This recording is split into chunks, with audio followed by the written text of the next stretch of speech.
네, 물질 추출론 13주차 강의 두 번째 시간 2차 시 진행하도록 하겠습니다.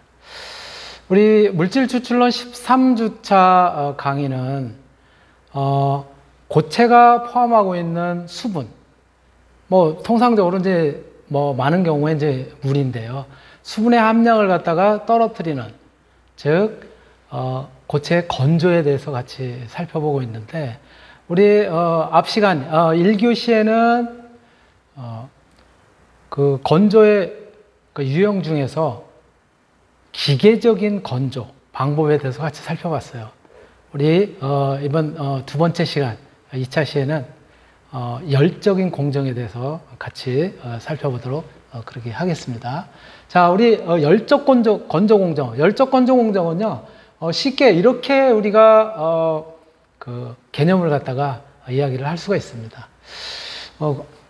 공기를 갖다 불어넣긴 하는데, 이 공기를 갖다가 열 에너지를 통해서 공기를 굉장히 뜨겁게 가열한 그런 상태의 공기를 고체와 접촉을 시키게 되면, 이 고체에 포함하고 있는 수분이라고 하는 녀석은 증발 또는 기화를 해서, 그래서 이제 밖으로 이제 배출이 되게 되겠죠.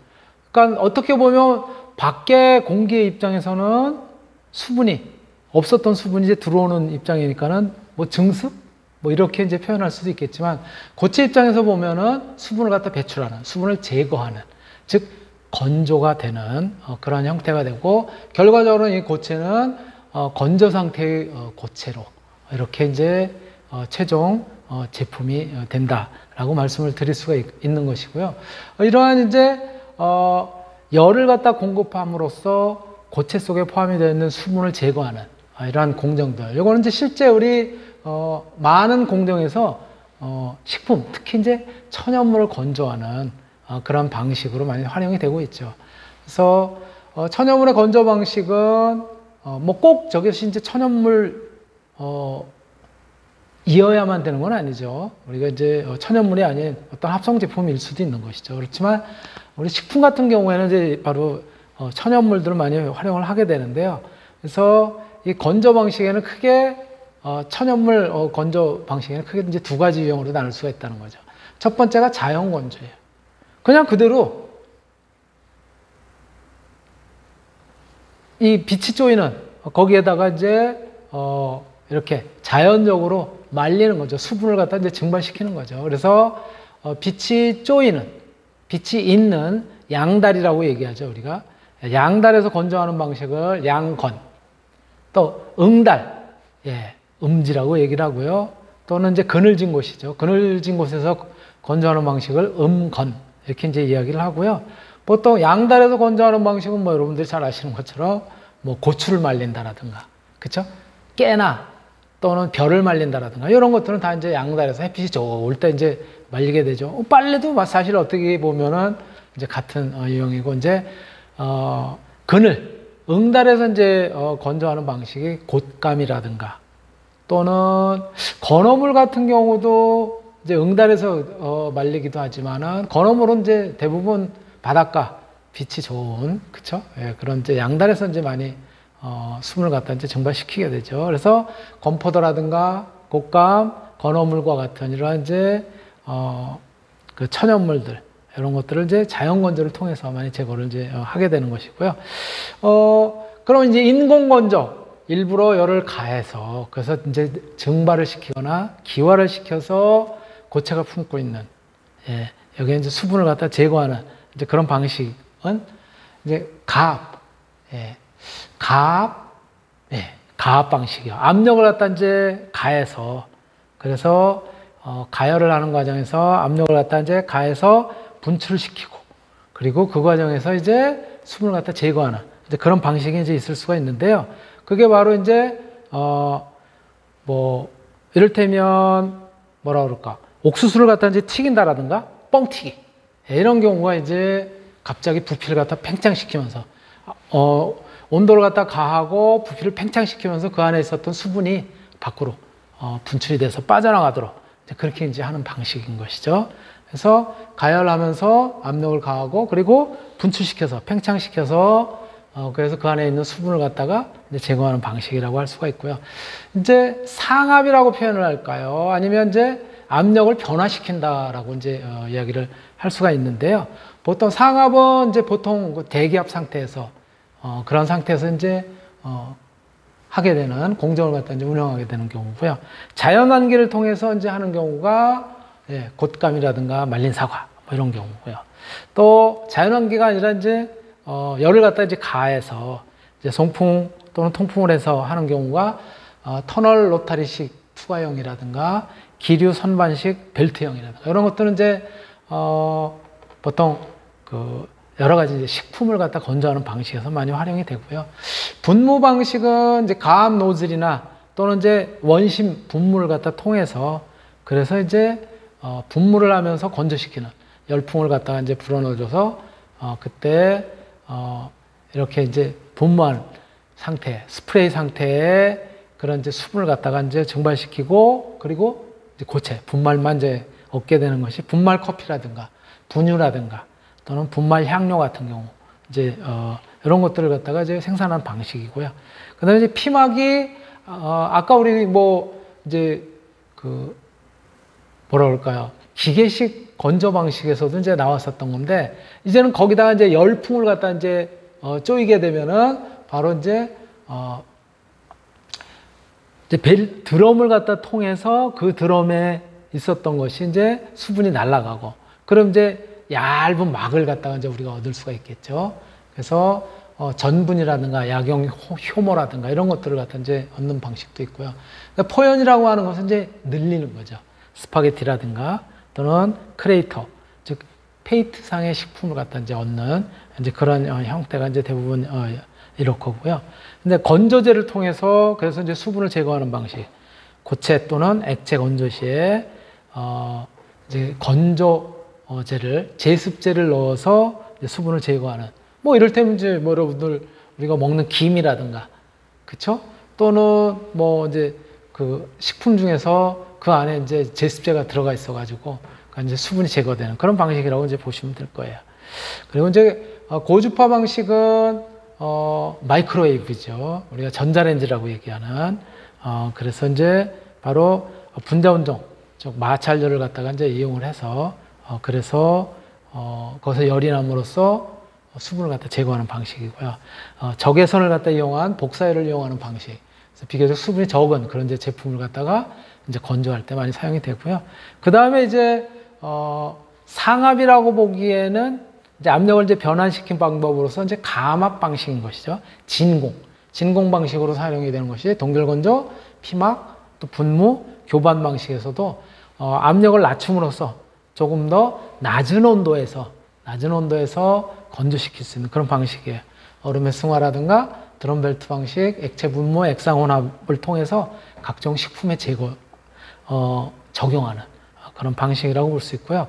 이러한 이제 열적 건조는 또 열을 너무 가했을 경우에 이제 변형이 일어날 수 있는 이제 그런 방식의 예를 들어서 열 감수성이 높은 그런 이제 천연물 이런 것들을 건조하는 방식이 있고요. 또 열 감수성이 낮은 열에 크게 변하지 않는 변형이 일어나지 않는 그런 것들을 갖다 이제 건조하는 방식으로 크게 또 천연물로 나눌 수도 있습니다. 또 다른 방법으로. 그래서 고체 또 그 입자, 분말이죠. 작은 입자 형태로 되어 있는 것 또는 액체상으로 되어 있는 여러 가지 시료를 갖다가 우리가 이제 직접 열을 갖다 가해서 그 열에 민감하지 않은 그런 이제 그 물질인 경우에 고체에 포함되어 있는 수분을 갖다 날려보내는 방법이죠. 대량 처리 방법, 소량 처리 방법에 따라서 그 방식이 통기 벨트냐, 통기형 상자냐, 또 분립상의 경우에도 통기 혼합형이냐, 유동층형이냐, 또 소량 방식에는 열전도형이냐, 유동층형이냐, 뭐 여러 가지 방식이 있고요.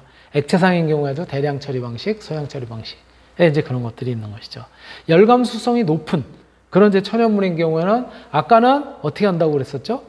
온도가 높지 않은데도 쉽게 증발이 되고 기화가 될 수 있도록 하는 것이 감압, 그렇죠? 감압 분무 방식을 갖다 이제 취하기도 한다고 그랬는데 또 다른 방법으로는 열에 민감한 그런 이제 물질인 경우 동결 건조를 갖다가 통해서 그래서 이제 고체가 포함하고 있는 수분을 갖다 이제 제거를 하고, 그리고 또 한편으로는 이제 고체를 갖다 이제 건조시키는 그런 방식이라고 이야기를 할 수가 있습니다. 자, 이런 것들이 이제 열적 건조 공조의 이제 종류라고 이야기를 할 수 있고요. 바로 이러한 이제 열적 건조의 원리는 앞에서도 잠깐 이제 이야기를 했지만은요. 열을 갖다가 공급함으로써, 고체에다가 열을 공급함으로써 그 고체가 가지고 있는 수분, 수분을 기화 또는 증발시켜서 고체와 액체를 분리하는 그런 이제 조작이 열적 건조인 것이죠. 바로 여기는 크게 열풍을 갖다가 직접 불어넣어줘서 그 열에 의한 고체의 전도 또는 전열 또는 이제 복사, 그리고 이러한 방식들을 이용한 그런 것이 이제 열적 건조에 들어가는 것이고요. 또 기계적인 건조 방식에서 이야기는 했지만 결국은 건조라고 하는 것은 고체 입자가 품고 있는 액체 함량을 처음에 있었던 액체 함량보다도 나중에 최종적으로 남아있는 액체 함량을 갖다가 훨씬 줄이는, 낮추는 그러한 의미를 우리가 보통은 이제 건조라고 이제 이야기할 수 있다는 거죠. 왜 그러냐면 완전하게 수분을 갖다 제거하는 방법은 없다라고 이제 말씀을 드렸는데요. 이 열적 건조에 의해서도 마찬가지 그러한 개념을 갖다 우리가 이야기를 할 수가 있고요.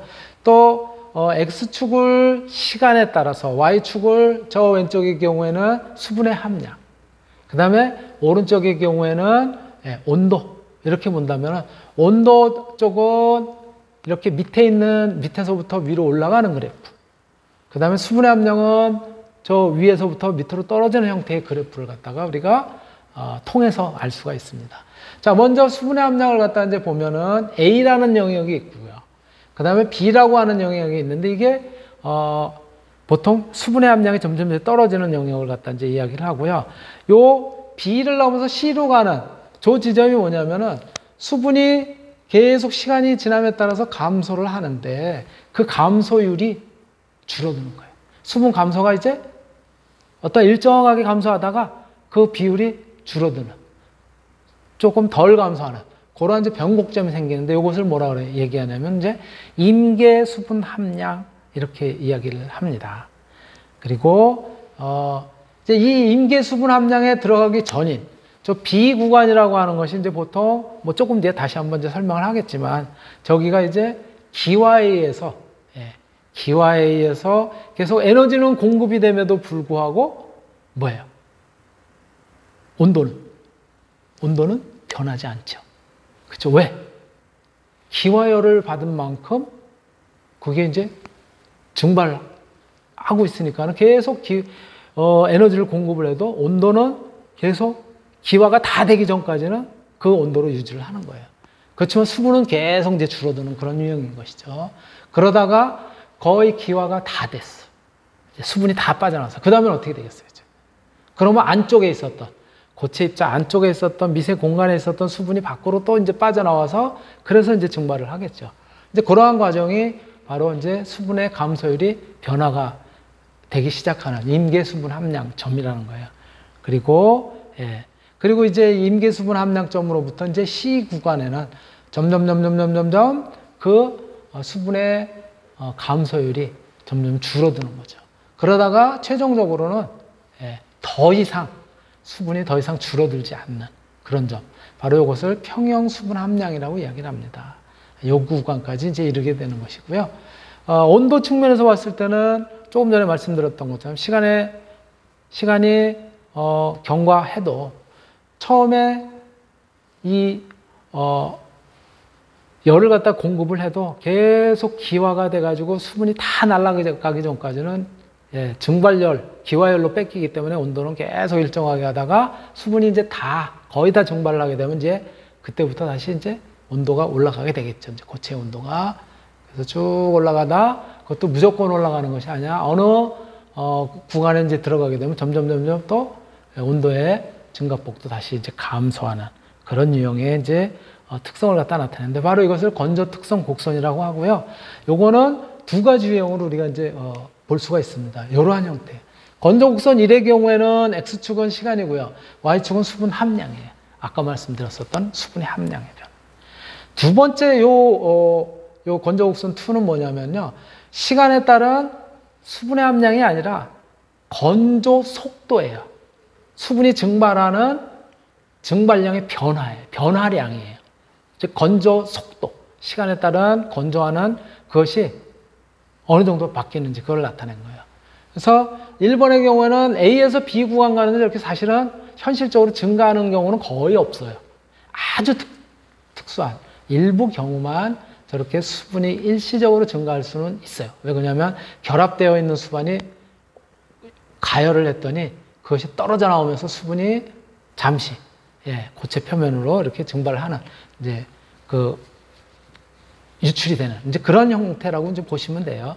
하지만 대부분은 A보다 B가 더 높다기보다는 A와 B가 거의 같은 그런 선상이 대부분이겠죠.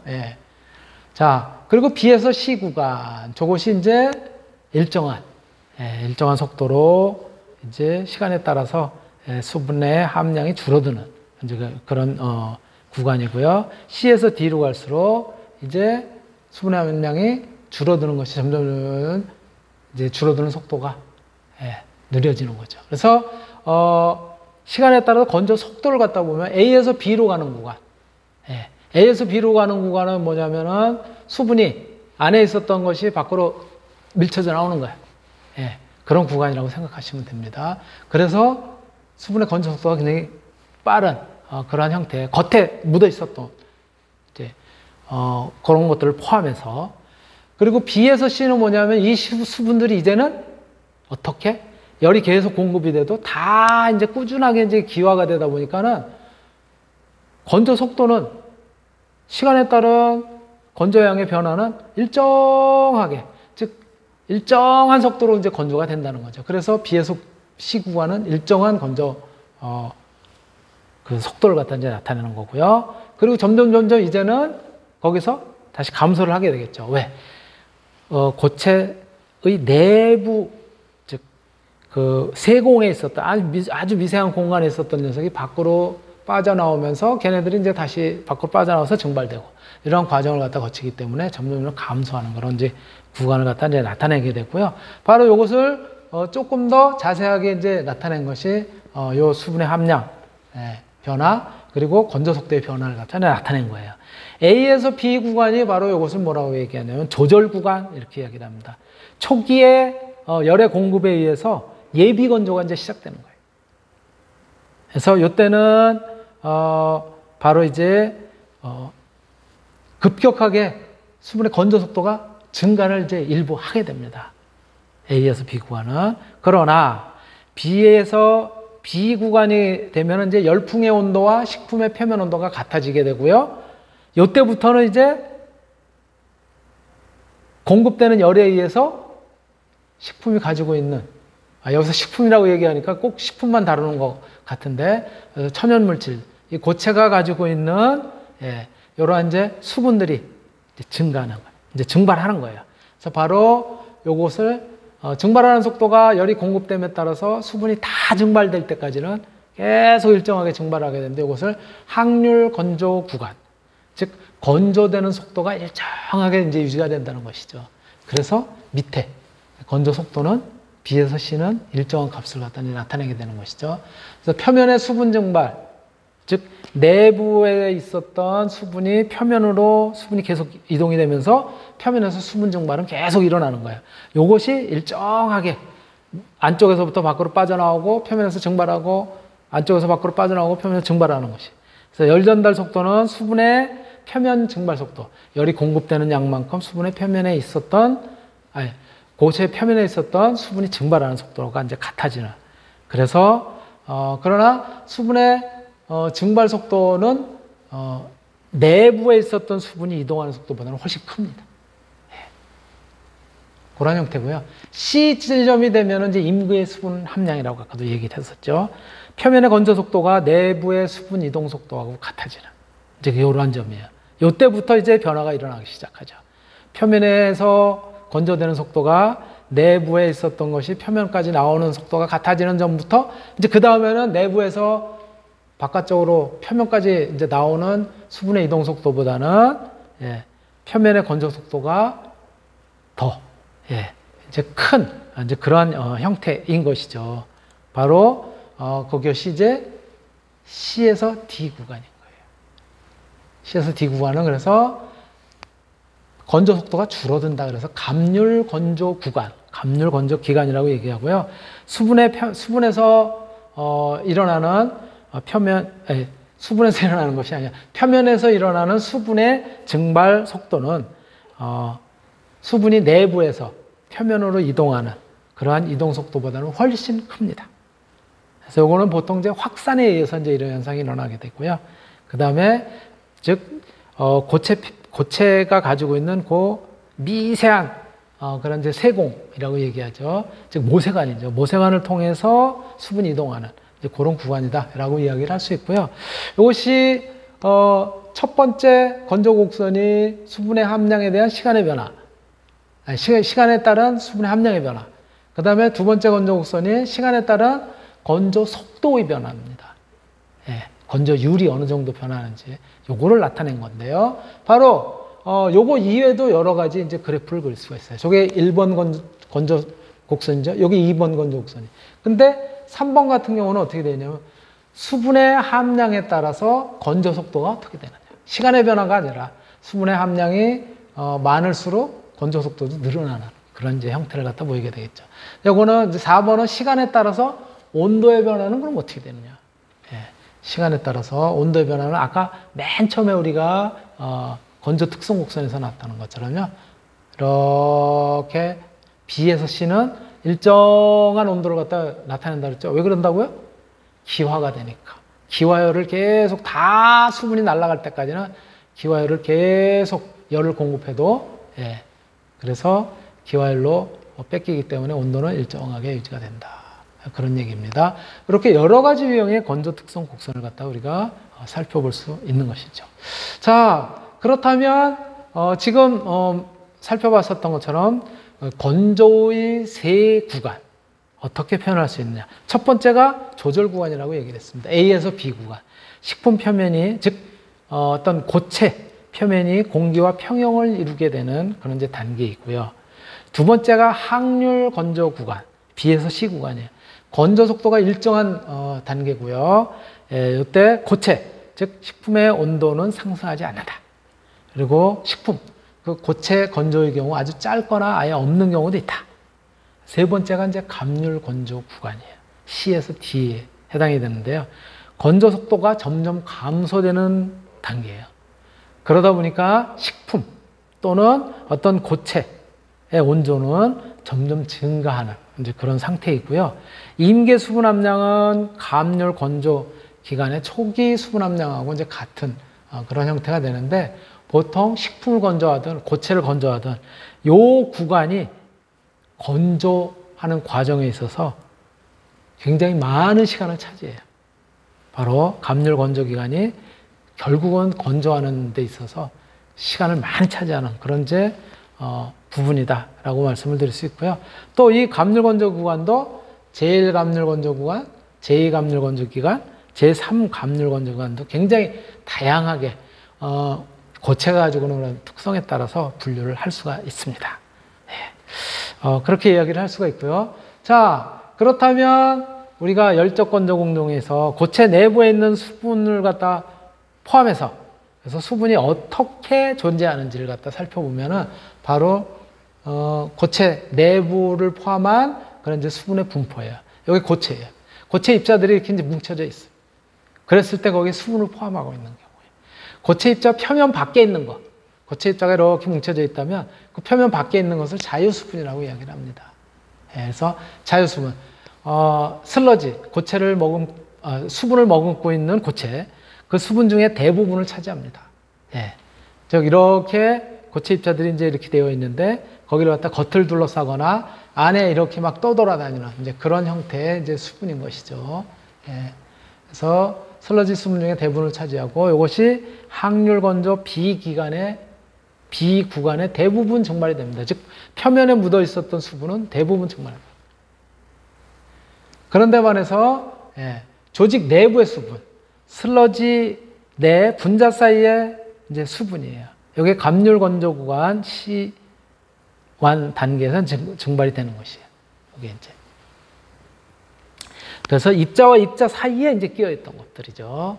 그 다음에 이제 표면 수분이 뭐냐면 분자 표면에 막으로 이렇게 입자들이 아주 미세한 입자들이 있으면 그 분자 사이에 그 막으로 되어 있는 분자 사이라고 합니다. 분자 표면에 이렇게 이제 되어 있는 분자 표면에 막으로 되어 있어서 감률 건조 C-2 단계에서 이제 증발이 되는 거고요. 결합 수분이라는 거예요. 이제 결합 수분은 뭐냐면 저 바운드 워터라고 이야기를 하고 있고요. 저 바운드 워터는 결국 뭐냐면 아예 고체하고 결합이 되어 있는 거예요. 고체하고 아주 결합이 되어 있는 수분. 즉 물의 형태로 그래서 수화물 이렇게 표현하잖아요. 우리가 분자에 화학적으로 결합이 되어 있어서 이거는 아무리 건조를 시켜도 증발시킬 수가 없어요. 왜? 고체 분자하고 완전히 결합이 되어 있는 형태이기 때문에.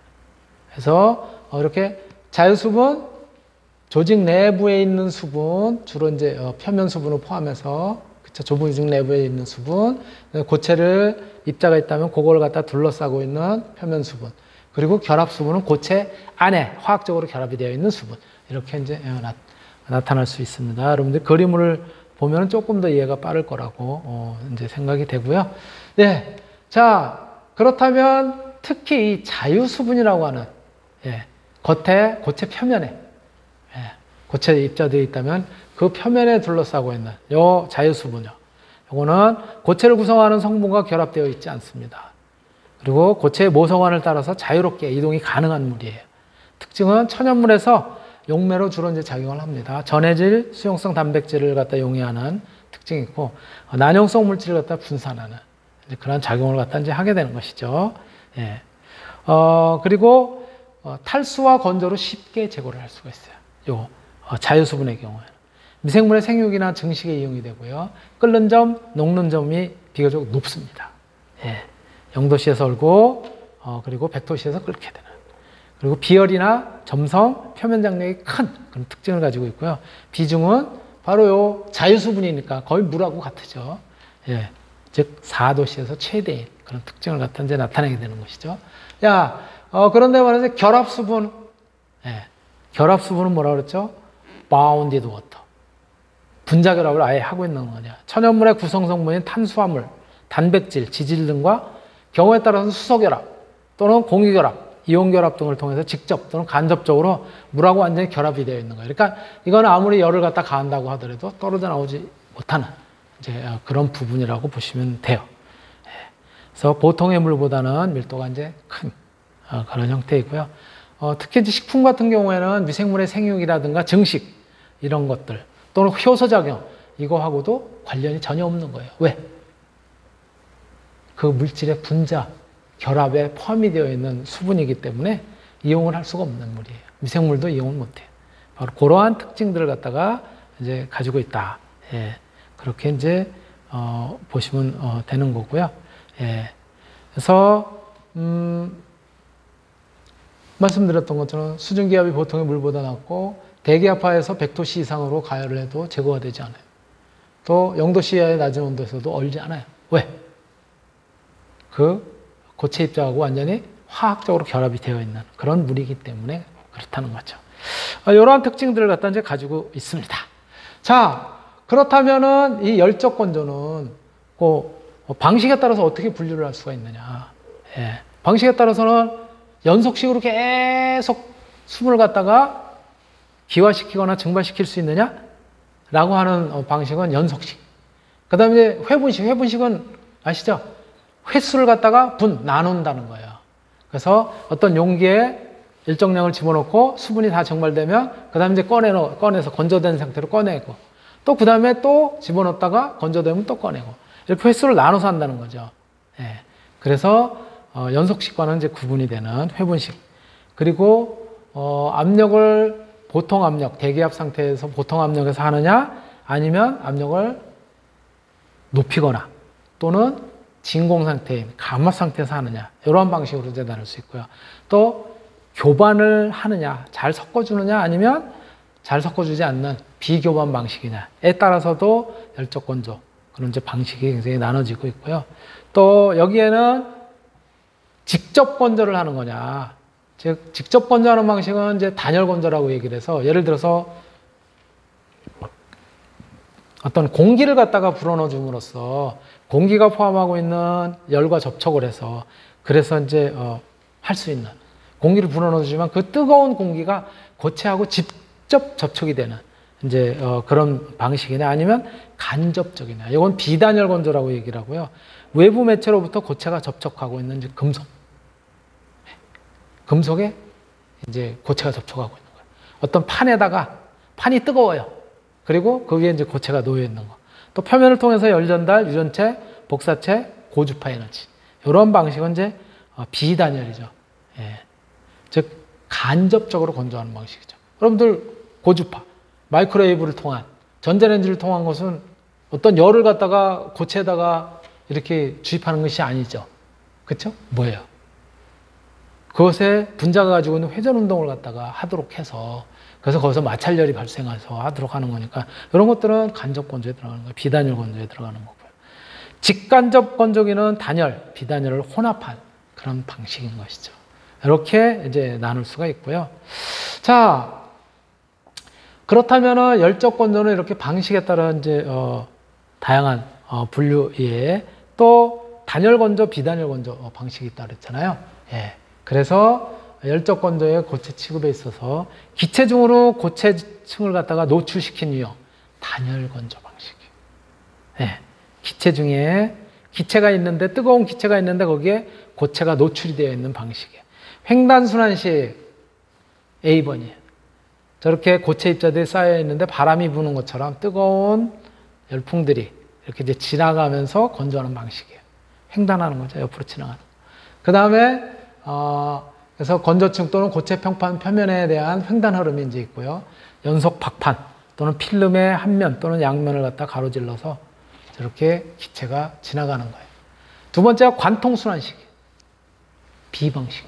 고체가 쌓여 있는데 그거를 통과해서 지나가는 거죠. 망 위에 쌓인 굵은 알갱이 고체층을 갖다가 통해서 기체가 유입되는 그런 방식이다 라고 말씀을 드릴 수 있고요. 세 번째가 뭐냐면 회전식이에요. 회전식. C번 같은 거. 이 통이 회전을 하는데, 통이 회전을 하면 어떻게 됐어요? 안에 뜨거운 고체가 있는데 거기에 위에 두루룩 떨어지면서, 그렇죠? 그 안에 공간을 떨어지면서 뜨거운 고체를 갖다가 통과해서, 아니 뜨거운 기체를 갖다 통과해서 고체가 이렇게 지나가게 되는 거죠. 그래서 관통순환식이에요. 회전식. 천천히 흐르는 기체층을 통해서 위에서 아래로 고체를 갖다 쏟아내리면서 그 고체가, 수분을 포함하고 있는 고체가 지나가면서, 예, 그러면서 고체가 이 기체층에 노출이 되는 형태. 네 번째가 유동층 방식이에요. 고체층을 하부로부터 유입시키는 기체에 의해서 유동화시키는 거예요. 이렇게 밑에서 뜨거운 기체가 유입이 되면서 그 기체의 유입 에너지에 의해서 저 고체들이 들썩 하는 거예요. 그러면서 고체가 이제 들썩 하면서 막 섞이기도 하고, 그쵸? 이렇게 이제 운동을 하겠죠.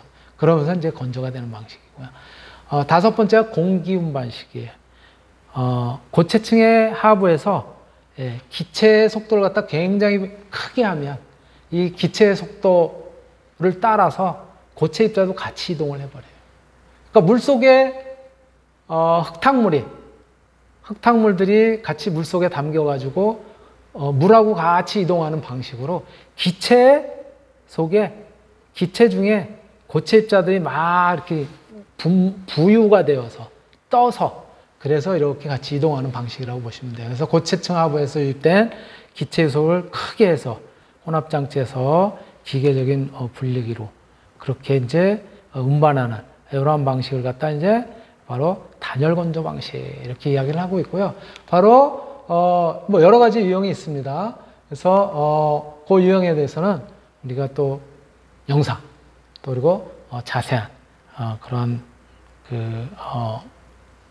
방법을 갖다 우리가 영상을 통해서 살펴보도록 그렇게 하겠습니다. 이거는 다음 시간에 하도록 하겠습니다. 이상으로 마치도록 하겠습니다.